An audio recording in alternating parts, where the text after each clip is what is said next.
For example, if average arm length price, suppose in the above example, if average arm length price is 157, then 157 shall be treated as arm length price. Then 157 shall be treated as arm length price. 157 shall be treated as arm length price. Done people? चलो अब एक बात समझना, ये वाला part थोड़े time के लिए छोड़ो और आ जाओ आप लोग जहां पे ये मेथड कंप्लीट हो रही थी, उसके बाद जहां पे मेथड कंप्लीट हो रही थी वहां पे मैंने आपको कुछ रूल दे रखा है, that is rule number 10CA, और यहां पे मैंने लिखा हुआ है रेंज कॉन्सेप्ट्स। सर ये रेंज कॉन्सेप्ट क्या होता है हमको ये बता दो आप।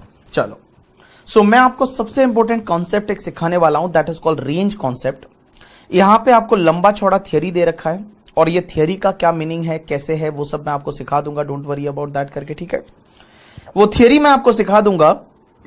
सबसे पहले मैं आपको पहले समझा देता हूं कि रेंज कॉन्सेप्ट होता क्या है। सो इधर देखो सब लोग, मैं आपको रेंज कॉन्सेप्ट सिखाने वाला हूं, सब लोग इधर देख लेना।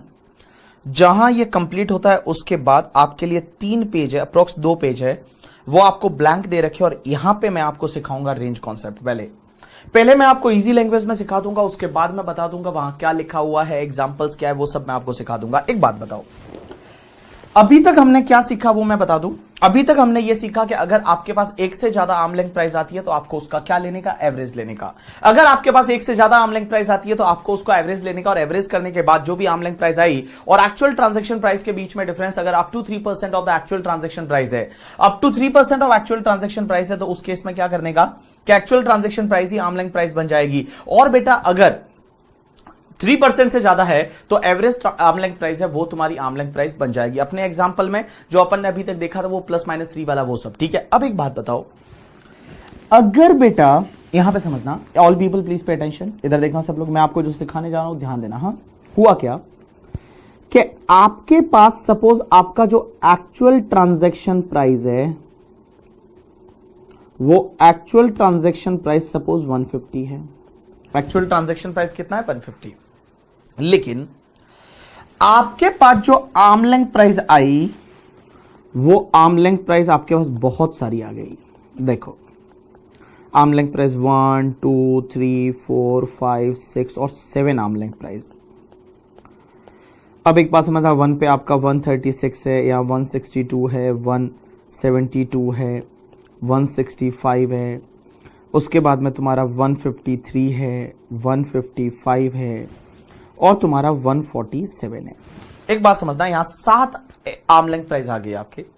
किसी भी मोस्ट अप्रोप्रिएट मेथड से आपके पास 7 आर्म लेंथ प्राइस आ गई। अब सर इसमें क्या करने का, जब आपके पास 7 आर्म लेंथ प्राइस आ गई तो अब इसमें क्या करने का समझने की कोशिश करना। इधर देखना बेटा, जो मैंने अभी आपको सिखाया था 92 सेक्शन का, 92C का सब सेक्शन 2 सिखाया था कि एक से ज्यादा आर्म लेंथ प्राइस आती है तो आपको एवरेज करने का। लेकिन एक बात बताओ, वो एवरेज वाला फंडा तभी चलेगा जब आपके पास प्राइस है वो 5 है।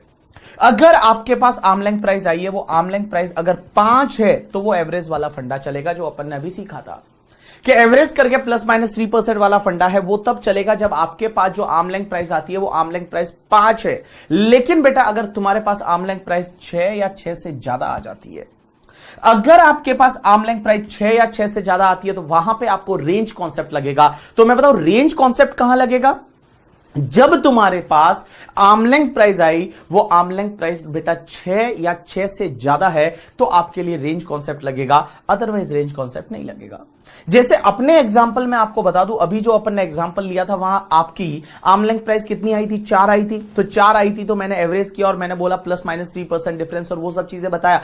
अगर तुम्हारे पास आर्म लेंथ प्राइस 6 और मोर देन 6 आ जाती है तो वहां पे आपको रेंज कॉन्सेप्ट लगेगा। अगर आपके पास आर्म लेंथ प्राइस है, वो आर्म लेंथ प्राइस अगर 6 और मोर देन 6 आ जाती है तो वहां पे आपको रेंज कॉन्सेप्ट लगेगा। अगर 6 या 6 से ज्यादा आ जाती है, आर्म लेंथ प्राइस आपके पास 6 या 6 से ज्यादा आती है तो वहां पे रेंज कॉन्सेप्ट लगेगा। जैसे इस एग्जांपल में आपकी आर्म लेंथ प्राइस कितनी है, 7। तो यहां पे रेंज कॉन्सेप्ट लगेगा। तो रेंज कॉन्सेप्ट कब लगेगा? जब तुम्हारे आर्म लेंथ प्राइस है वो 6 या 6 से ज्यादा है, 6 और मोर देन 6 से देन रेंज कॉन्सेप्ट लगेगा, और 6 से कम है तो आपको वो प्लस माइनस और एवरेज वाला जो था वो एवरेज वाला लगेगा। अब एक चीज समझना आप लोग, all people please pay attention, हाँ समझना, इधर देखना बेटा। हुआ क्या सर, रेंज कॉन्सेप्ट है क्या वो बता दो। आपका ध्यान पूरा मेरी तरफ होना चाहिए और बोर्ड की तरफ होना चाहिए। अगर आपने इधर उधर देखा, तो यहां प्रॉब्लम हो जाएगी। आपका पूरा ध्यान इधर होना चाहिए, ठीक है, पूरा ध्यान आपका इधर होना चाहिए। मैं आपको कुछ सिखाने जाने वाला हूं और एग्जाम में अभी तक नहीं आया है और आपके एग्जाम में आने वाला है, ध्यान रखना। देखो बेटा, रेंज कॉन्सेप्ट में होता क्या है, रेंज कॉन्सेप्ट में आपको करना क्या है, तो मैं बता दूं, सबसे पहले जितनी तुम्हारे पास आर्म लेंथ प्राइस है ना, उसको असेंडिंग ऑर्डर में डाल दो। किस में डाल दो? असेंडिंग ऑर्डर में। असेंडिंग ऑर्डर में कैसे डालोगे? तो ये जितनी भी तुम्हारे पास प्राइस है, डेटा सेट में तुम्हारे पास प्राइस कितनी है, यहां पे 7 प्राइस है, तो इनको आप पहले असेंडिंग ऑर्डर में डालो। योर फर्स्ट प्रैक्टिस और फर्स्ट एक्सरसाइज और first step is to arrange this price into the ascending order. Hindi में अपन बोलते हैं आरोही क्रम में डाल दो। तो जितनी भी ये प्राइसेस है उसको आप आरोही क्रम में डालो। चलो मैं इसको आरोही क्रम में डालने वाला हूं, ठीक है। तो देखो, तो सबसे पहले मैंने इसको आरोही क्रम में डाला, तो 1 2 3 4 5 6 7, ये तो आरोही क्रम में पहले से है, ये तो असेंडिंग ऑर्डर में पहले से, इसको असेंडिंग ऑर्डर में नहीं। जो डेटा सेट में प्राइस है, जो डेटा सेट में वैल्यूज है, उस वैल्यूज को आपको असेंडिंग ऑर्डर में डालना है। तो एक बात बताओ, सबसे छोटा कौन सा है इसमें से? 136, उसके बाद तुम्हारा आई थिंक 147, उसके बाद तुम्हारा 153, उसके बाद 155, उसके बाद तुम्हारा 136 हो गया, 153 हो गया, 155 हो गया, 147 हो गया, 162, उसके बाद तुम्हारा 162 के बाद 165 और 172। तो सबसे पहले मैंने क्या किया, जितनी मेरे पास प्राइस है, वो जितनी डेटा सेट में वैल्यूज है, उसको असेंडिंग ऑर्डर में डाल दो। मतलब सबसे पहला काम आपका रहेगा कि आप उसको क्या कर दो, असेंडिंग ऑर्डर में डाल दो। तो मैंने असेंडिंग ऑर्डर में डाल दिया 136, 147, 153, 155, 162, 165, 172। तो सबसे पहला स्टेप रहेगा, पहला एक्सरसाइज रहेगा कि आप उसको असेंडिंग ऑर्डर में डाल दो। किस में डाल दो? असेंडिंग ऑर्डर में डालो। अब एक और चीज समझना आप लोग, इधर देखना बेटा। असेंडिंग ऑर्डर में डालने के बाद आपने असेंडिंग ऑर्डर में डाल दिया। अब एक काम करो, डेटा सेट में जितनी तुम्हारी वैल्यूज है, जितने नंबर है, नंबर कितने हैं तुम्हारे पास? 7 नंबर है। हाँ बेटा, डेटा सेट में 7 नंबर है।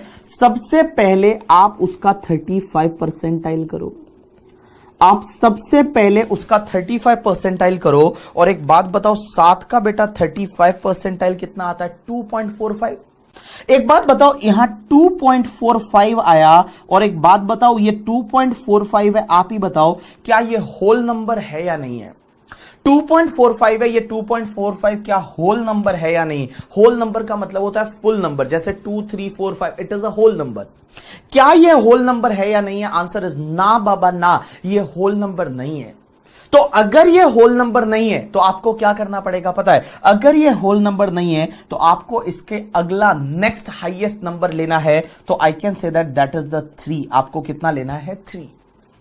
तो देखो बेटा, सबसे पहले डेटा सेट में जितनी वैल्यूज है, उस वैल्यूज का सबसे पहले आप 35 परसेंटाइल निकाल दो। क्या निकाल दो? 35 परसेंटाइल। मेरे पास डेटा सेट में 7 वैल्यूज है, तो 7 वैल्यूज का मैंने 35 परसेंटाइल निकाला, और 35 परसेंटाइल 2.45 आया। 2.45 is not a whole number, then I will pick the 3। 2.45 is not a whole number, so I will pick the 3। एक बात बताओ, ये जो 3 नंबर आया ना, यहां 3 के सामने जो दे रखा है 153, यहां से आपकी जो रेंज है वो रेंज बेटा स्टार्ट होगी। क्या होगी? स्टार्ट होगी।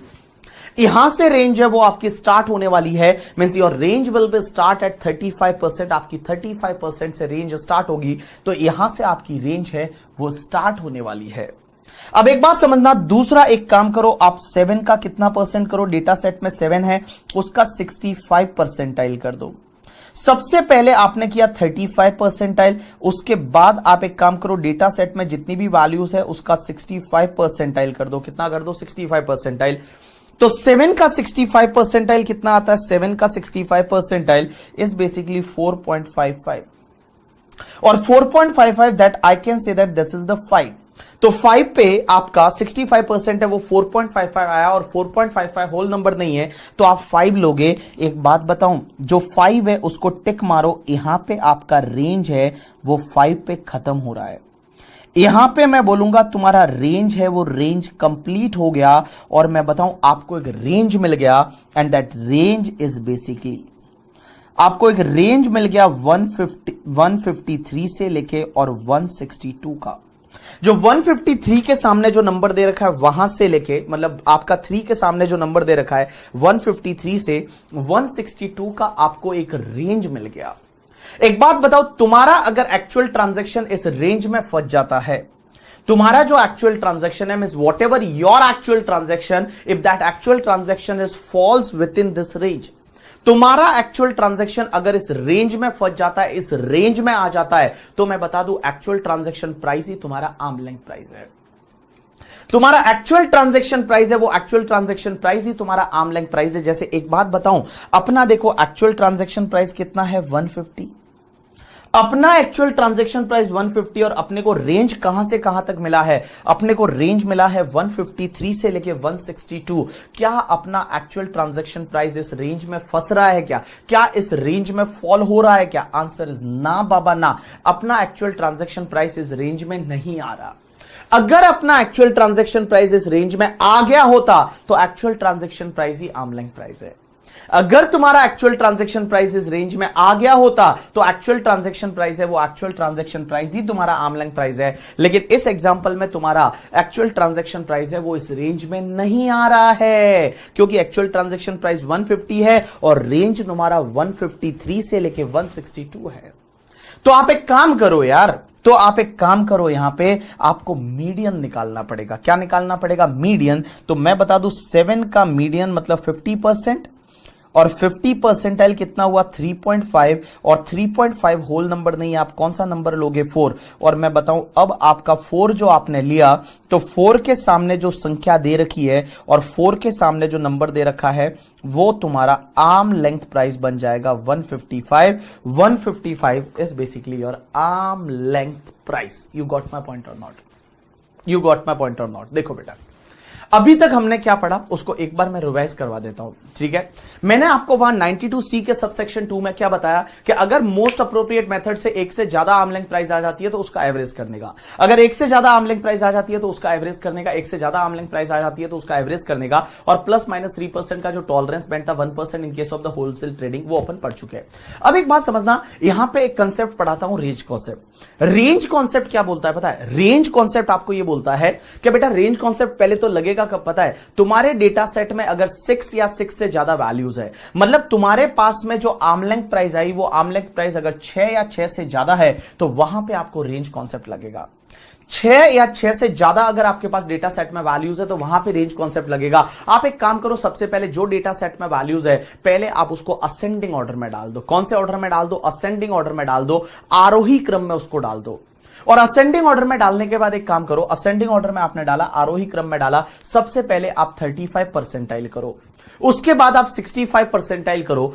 और अगर मान लो 35-65 परसेंटाइल आपने किया, वहां होल नंबर नहीं आता है तो आपको अगला नंबर पिक करना है और अगले नंबर के सामने जो संख्या दे रखी होगी वहां से रेंज स्टार्ट होगी और वहां पे रेंज कंप्लीट होगी। मतलब 35 परसेंटाइल एंड 65 परसेंटाइल, मैं बोलूं इन्होंने आपको एक रेंज दे दी, इन्होंने एक लिमिट दे दी कि भाई तुम्हारा इतना ऊपर नीचे हो सकता है, इतनी तुमको मैं रेंज देता हूं, इतना एक टॉलरेंस बैंड देता हूं। तो बेटा एक रेंज दे दी इन्होंने 35 to 65 परसेंटाइल के बीच में। अगर तुम्हारा एक्चुअल ट्रांजैक्शन प्राइस उस रेंज में फंस जाता है, अगर तुम्हारा एक्चुअल ट्रांजैक्शन प्राइस उस रेंज में फंस जाता है तो बेटा एक्चुअल ट्रांजैक्शन प्राइस ही तुम्हारा आर्म लेंथ प्राइस है। बट अगर एक्चुअल ट्रांजैक्शन प्राइस उस रेंज में नहीं फंसता है, एक्चुअल ट्रांजैक्शन प्राइस उस रेंज में नहीं फंसता है, अगर एक्चुअल ट्रांजैक्शन प्राइस है वो अगर उस रेंज में नहीं आता है, उस रेंज में नहीं फंसता, एक्चुअल ट्रांजैक्शन प्राइस उस रेंज में नहीं फंसता, तो आपको मीडियन लेना पड़ेगा, 50% लेना पड़ेगा। और 50% पे जो भी आपकी वैल्यू आएगी वो तुम्हारा क्या बन जाएगा? Arm length price. आपको समझा कि नहीं समझा? पहले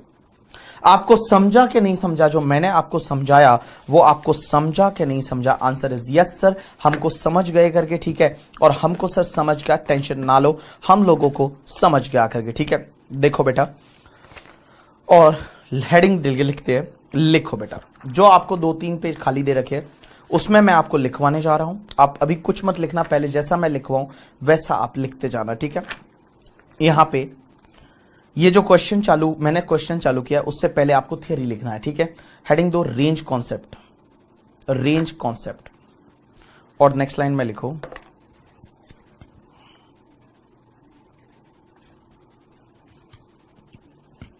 लिखो लिखो एक और चीज बता दूं, रेंज कॉन्सेप्ट है ना, वो बेटा तुम्हारे प्रॉफिट स्प्लिट मेथड में नहीं लगता, पीएसएम में नहीं लगता, सिर्फ कप में लगता है।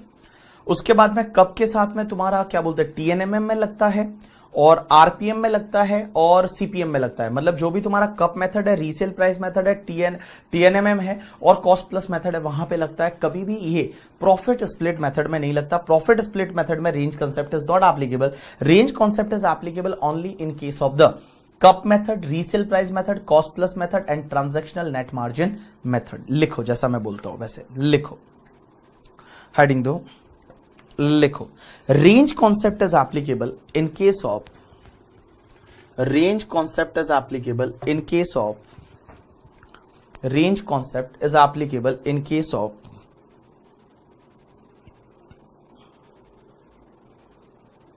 Cup, cup CUP, RPM, cup, RPM, CPM and TNMM, CPM and TNMM, full stop. Next line में लिखो या इसकी कंटिन्यू कर लो। It is applicable, it is applicable only if number of values in data set, only if number of values in data set, number of values in data set, in data set is 6 or more, number of values in data set is 6 or more, मतलब 6 या 6 से ज्यादा है तभी आपको ये लगेगा। उसके बाद प्रोसीजर लिखो सबसे पहले, next point procedure, point number 2 procedure लिख लो, और प्रोसीजर में पॉइंट नंबर A या 1 करके लिखो। लिखो सबसे पहले arrange the value in data set, arrange the values in data set in ascending order, arrange the value in data set in ascending order, arrange the value in data set ascending order। Next line में लिखो, next line में लिखो, next point arrive at a range starting from, arrive at a range starting from, arrive at a range starting from 35 percentile या 35 percentage लिख लो, 35 percentage and ending at percentile या percentage जो भी आपको लिखना, 35 percentile and ending at 65 percentile of the data set, and ending at 65 percentile of the data set, of the data set, of the data set।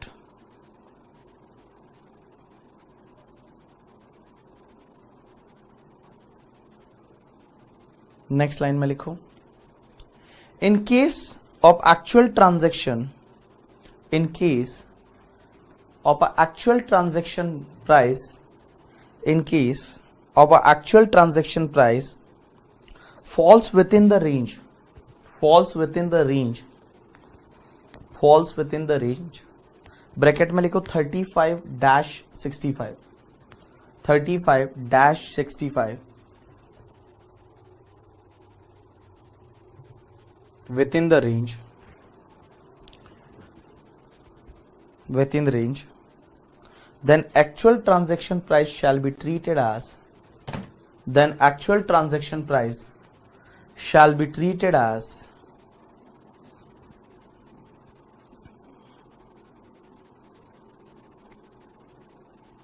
arm length price, then actual transaction price shall be treated as arm length price. Next point लिखो, in case the actual transaction price does not, in case the actual transaction price does not fall within the range, does not fall within the range, the median of the data set, the median of the data set,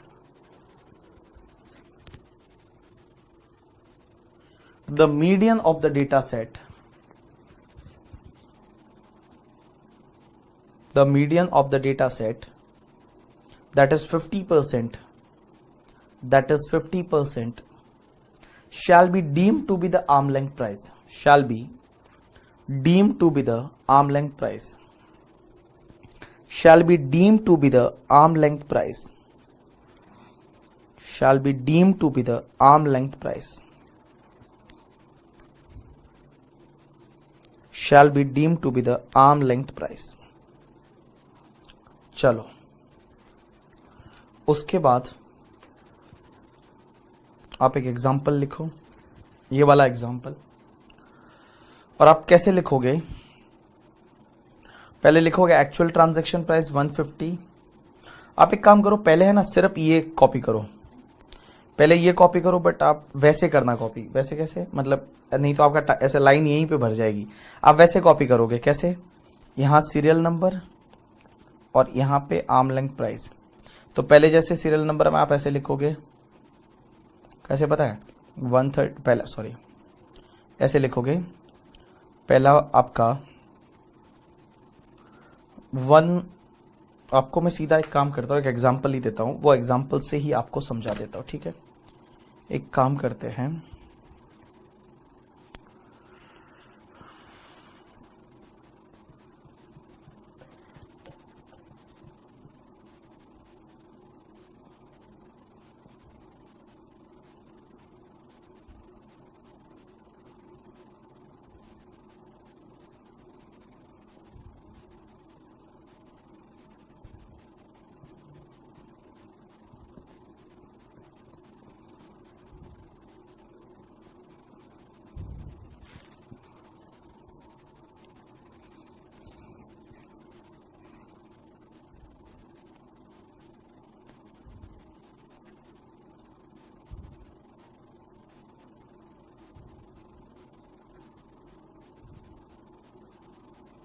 जो आपको board पे दिख रहा है ये as it is copy कर दो, जो आपको बोर्ड पे दिख रहा है उसको एज इट इज कॉपी कर दो वर्डिंग के साथ में, उसको एज इट इज कॉपी कर दो वर्डिंग के साथ में।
डन पीपल, हुआ आप लोगों का? चलो एक बात समझना, आपको पढ़ते टाइम ऐसा मैथमेटिक्स जैसा आपको लग रहा है जैसा अपन छोटे थे और मैथ्स पढ़ते थे, तो वैसा ही आपको फील आ रहा होगा। एक बात समझना, अपन ने क्या पढ़ा अभी तक? All people please pay attention, समझने की कोशिश करना।